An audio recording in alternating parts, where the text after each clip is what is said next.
বাড়ি বিক্রি করে দেয় সত্তর্ধ বাবাকে পিটিয়ে জখম করেছে সন্তানেরা। বাবাকে নির্যাতনের ভিডিওটি সামাজিক যোগাযোগ মাধ্যমে ছড়িয়ে পড়লে নিন্দার ঝড় ওঠে জনমনে।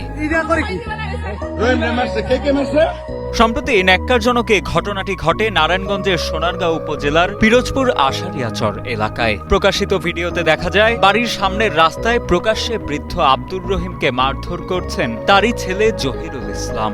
এই বেটার মেরে লাইছে জহিরে আর সাইফুলে।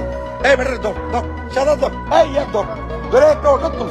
স্থানীয়রা জানান বৃদ্ধ আব্দুর রহিম কেন বাড়ি বিক্রি করেছেন এ নিয়ে ২৭ এপ্রিল দুপুরে তার সাথে বাক বিতণ্ডায় জড়ায় সন্তানেরা। কথা কাটাকাটির এক পর্যায়ে ছেলে জহিরুল ইসলাম, সাইফুল ইসলাম ও মেয়ে হালিমা আক্তার বাড়ির সামনে বাবাকে বেধড়ক পিটিয়ে জখম করে। পরবর্তীতে স্থানীয়রা গুরুতর আহত অবস্থায় সেই বৃদ্ধকে সোনারগাঁও উপজেলা স্বাস্থ্য কমপ্লেক্সে ভর্তি করান। সঠিক বিচার চাই, শাস্তি চাই, যাতে আর কারো বাপ মার উপরে এইভাবে অত্যাচার জুলুম না হয়। এ ঘটনার পর ভুক্তভোগী আব্দুর রহিম বাদী হয়ে সন্তানদের বিরুদ্ধে সোনারগাঁ থানায় মামলা করলে অভিযান চালিয়ে ছেলে জহিরুল ইসলামকে গ্রেপ্তার করে পুলিশ।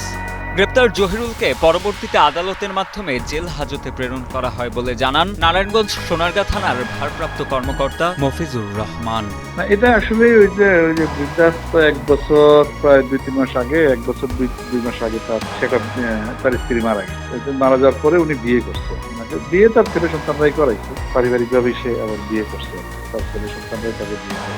তো ওই বউকে নিয়ে সে একটু পাশে থাকে, আলাদা থাকে, মানে পরিবারে আরেকটা সে জায়গা, একটা জায়গা বিক্রি করে আরেকটা জায়গা কিনবে, আরেকটা বাড়ি কিনবে। এই কথা কাটা এটাকে নিয়ে কেন্দ্র করে তার ছেলেদের সাথে তার এই ঘটনাটা ঘটে আর এই ঘটনা তো মামলা হয়েছে, একজনকে গ্রেপ্তার করেছেন। মামলায় মোট আসামি কতজন? ৪ জন।